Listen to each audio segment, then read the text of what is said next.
So with this vote, sir, what happens now with Calgary's Olympic dreams? Well, I think that this vote very much reflects what Calgarians have told us, which is that it would be a great thing to host the Olympics, but it has to be right for Calgary.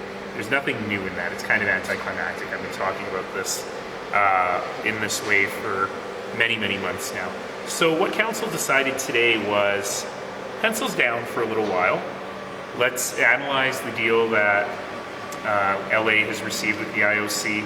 Let's think about what might make sense for Calgary. Let's refine some of our numbers. But really, it's a matter of waiting until the IOC has a sense of what their host city contract for the winter will look like, and that won't be probably until next spring. And council said, you know, we're in, we spent some money on this, let's wait and see what the results are from the IOC. So what does that mean for CBEC itself, that is no longer, those staff members are not going to be paid anymore? I think that is what will come out in the work plan in September. The city made it very clear that it probably makes sense for the city to take ownership back until such time as there may or may not be a formal bid committee. So there'll probably be some pretty significant structural changes. You know, those employees always knew that this was kind of the end of that contract. So we'll see what happens from here. So how will their expertise be incorporated in this?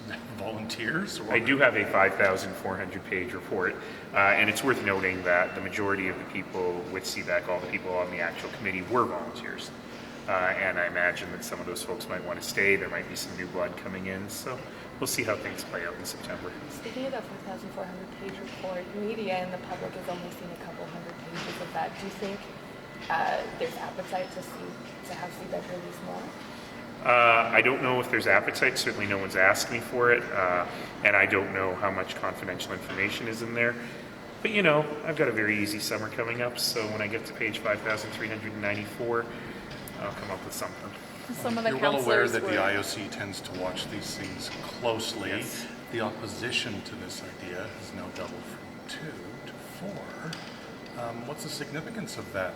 I think that that's actually a very interesting message, saying, look, the vast majority are still in favor of this, but there are enough questions that people want those questions answered, and I don't think that'll be any surprise to anybody watching this. There was a suggestion by some of the members in there that, you know, we may not have gotten our money's worth on this, just on the facilities side. Yeah, I disagree with that. I think that really is a result of not having had the opportunity to go through the 5,400 pages on facility assessment. I actually think in that case, whether you agree or not, that was one of our goals, is really to understand the current standing of those facilities, and I think they did a great job on that.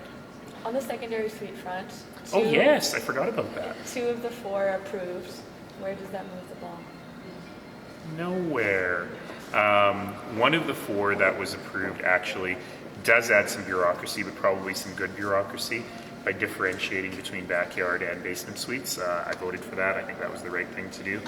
The other one that was approved, which was the issue of only allowing people to have 1 application per year under the subsidy program, very narrowly approved. I suspect that a new council will see that there are more problems with that than there are goods.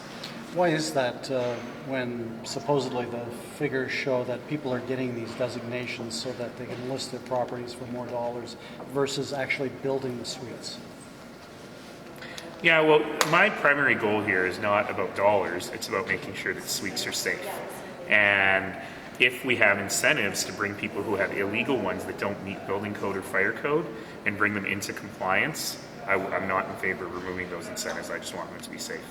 What is that number of estimated illegal suites? Oh gosh, 16,000, nobody knows. You know, I've heard numbers as high as 35,000. I've heard numbers more in the 20,000 range. Nobody knows.